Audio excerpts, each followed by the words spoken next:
McFarlane Toys DC Multiverse, the Flash action figure. In today's episode,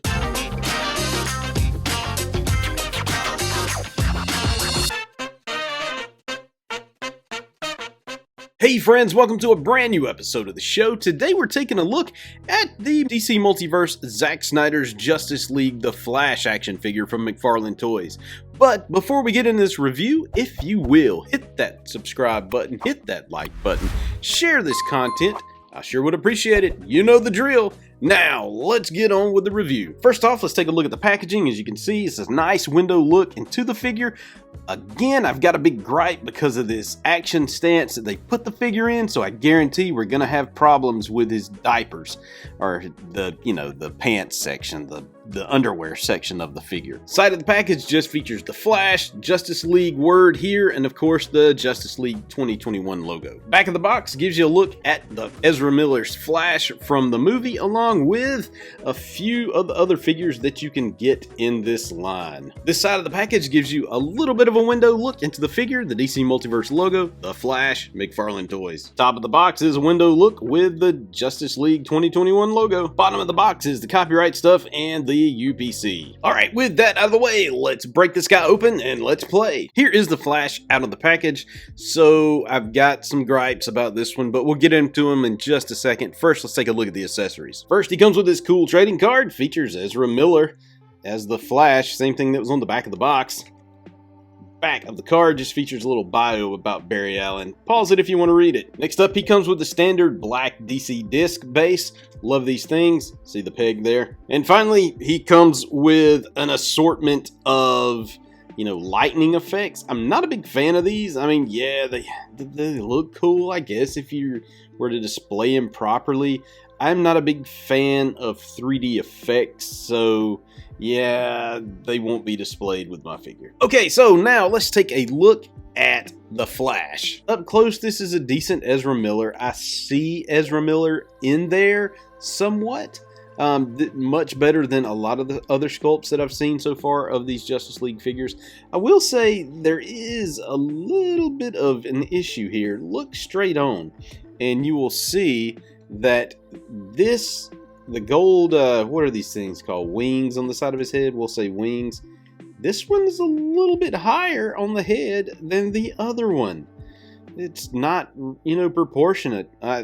Proportional. I don't get that, but oh well. I mean, the eyeballs look good. They look painted really well. Now, I do have issues with the paint deco on this guy.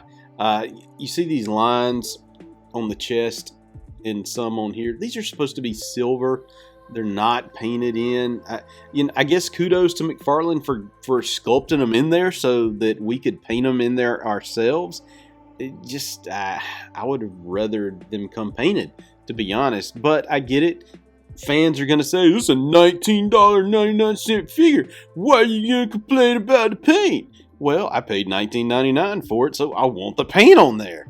But I get it. Yeah, I get it. Here's my issue with this.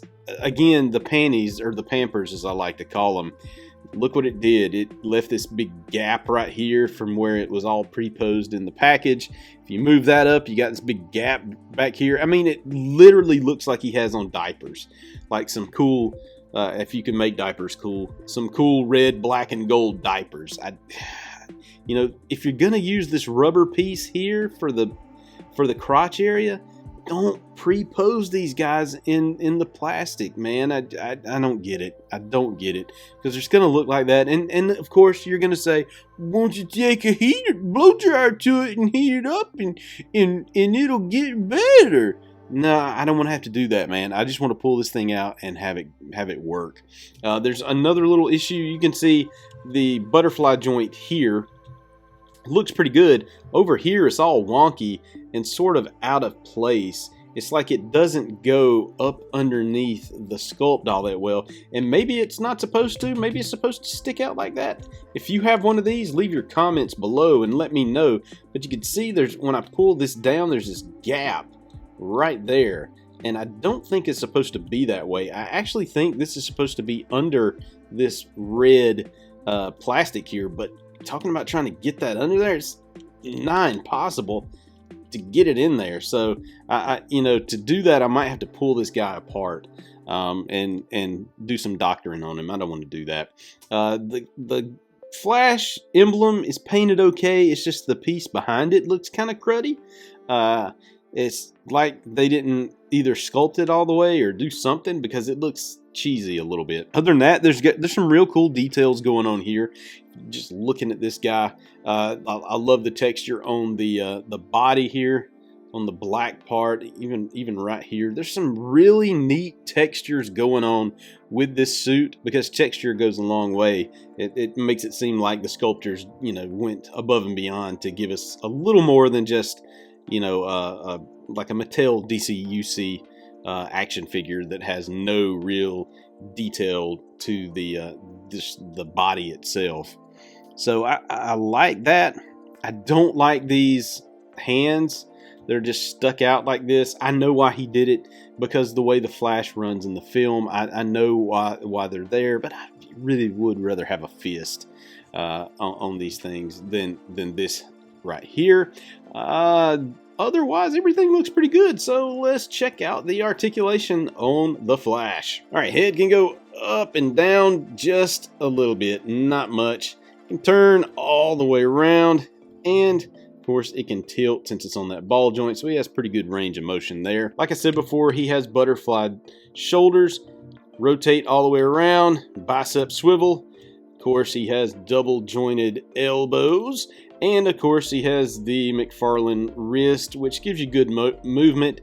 I just don't like that ball joint showing. He has movement here at the torso where it's cut. You can see that there. He can also turn at the waist. Pretty good. Wow, look at that. When he splits, it looks like he crapped his pants. It's like bagging down there. God, it's awful. But you can see the split, how it works there. He can stretch really good, especially because he's been in that stupid pose in the packaging. He does have double jointed knees, which is cool. He can turn. He's got the McFarlane, you know, awful ankle joints. He does have toe articulation too. These ball joints are covered up a little better than the last one that I reviewed, the Superman, the blue and red variant. So these look a little better, but I'm still, like I said, I'm not a fan. These would be so much better if you could figure out a way to get rid of these wrist and ankle joints and do away with the diaper on these figures, and these would be so much better. All right, so let's take Barry Allen and let's compare him to a couple of more McFarlane Flashes. Here is the Flash from the 2-pack featuring this figure, and here is the Flash from Injustice 2.